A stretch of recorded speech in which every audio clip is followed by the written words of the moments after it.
All right, guys. You might remember when the DEA decided to say no to rescheduling marijuana. Well, as it turns out, we find out that this was the FDA's advice. This is a story coming out from ATTN. I've been using them a lot as a source for news on what's going on right now, and they're a great source. So I'm going to continue using them. This is Kyle Yeager, and they always have easy to pronounce names. If you follow me, you might know I've had a lot of trouble finding that. So, anyway, the reform advocates protested that the decision was basically flawed. The scheduling system in general, but having marijuana in the scheduling system seems a little flawed. But the FDA also agrees. Though the DEA released the FDA's official recommendation to the agency when it declined to reschedule marijuana, a letter obtained exclusively by ATTN through the Freedom of Information Act request offers new insights to the FDA's stance on federal marijuana policy. So that's why I use ATTN, by the way. They're a really great source because they actually put in Freedom of Information Act requests and want to know what's going on behind the scenes, talk to actual people in the government, and they've done a pretty good job so far reporting on everything that I've wanted to find out about.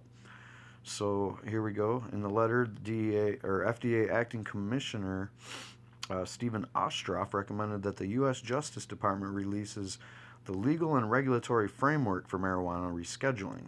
Basically, the DEA guidelines for rescheduling drugs under the Controlled Substances Act are too inflexible, the agency argued. So the National Drug Institute on Drug Abuse points out, this is a quote, by the way, the argument, in fact, that the DEA guidelines argument. So the National Institute on Drug Abuse points out that another potential area for review is the legal and regulatory framework applied to the assessment and abuse liability for substances in Schedule 1, including the comparative standard used to assess relative risk of abuse, and 2, the assessment of currently accepted medical use for drugs that have not been approved by the FDA. While potentially daunting, depending on its nature and scope, reevaluation of the legal and regulatory framework by the Department of Justice and the Drug Enforcement Agency and the U.S. Department of Health and Human Services could identify ways to encourage appropriate scientific research into the potential therapeutical benefits of marijuana and its constituents.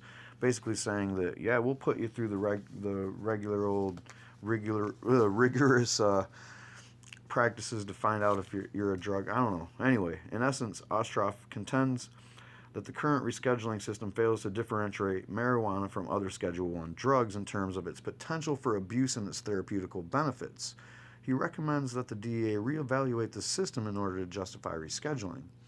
So what he's saying there is, you got marijuana next to heroin when we know heroin's not medicine, but marijuana is actually medicinal, and we've got papers to prove it and anecdotal evidence or whatever else you want. Back to the article. Earlier this year, the DEA rejected 2 petitions from lawmakers requesting that the agency reschedule marijuana in order to provide researchers with increased access to the plant. The FDA's recommendation played a role in the decision. But the letter reveals a degree of skepticism about the DEA's ability to effectively evaluate marijuana compared to other Schedule 1 drugs. Consider, for example, that cannabis remains in the same category as drugs such as heroin, which is demonstrably more addictive and dangerous and far less medicinal, and so on. So the article goes on to say, because marijuana is widely used in the U.S. and because more than 4 million Americans met the agency's diagnostic criteria for marijuana dependence, the FDA concluded that marijuana has a high potential for abuse. But unlike Schedule 1 drugs, other Schedule 1 drugs, marijuana is not physically addictive. I don't think LSD is either. Anyway, some users become physically dependent on the substance. But other than that, it appears that marijuana's popularity is one of the main factors that regulators use to justify its recommendations to keep marijuana in Schedule 1. Quote, the bar is set too high with the current regulatory framework. The FDA, NIDA, DEA, they all need to go back to the drawing board and come up with a better regulatory review process for botanical medicine. Mike Lazowski, The director of the Government Affairs at Americans for Safe Access told ATTN. I think this letter shows that they know that the DEA's framework is inflexible and that it's preventing further scientific research.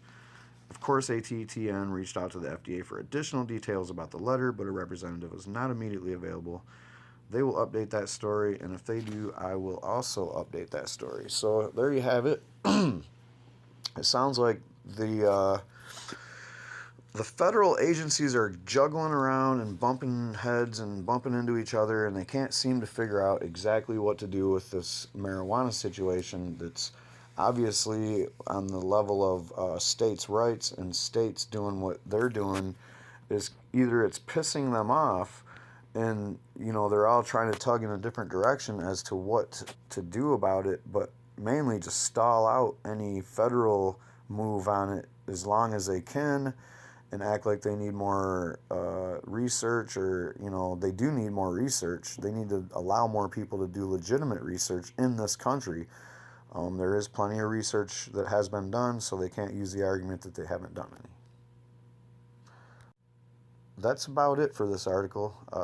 I hope this new format didn't throw anybody off, but I just figured I would just try something different. I'm a little lazy. I'm not always ready to set up the lights and get in front of the camera and stuff. I'm not always in the mood. So you might see something like this from time to time where I just walk around and, work and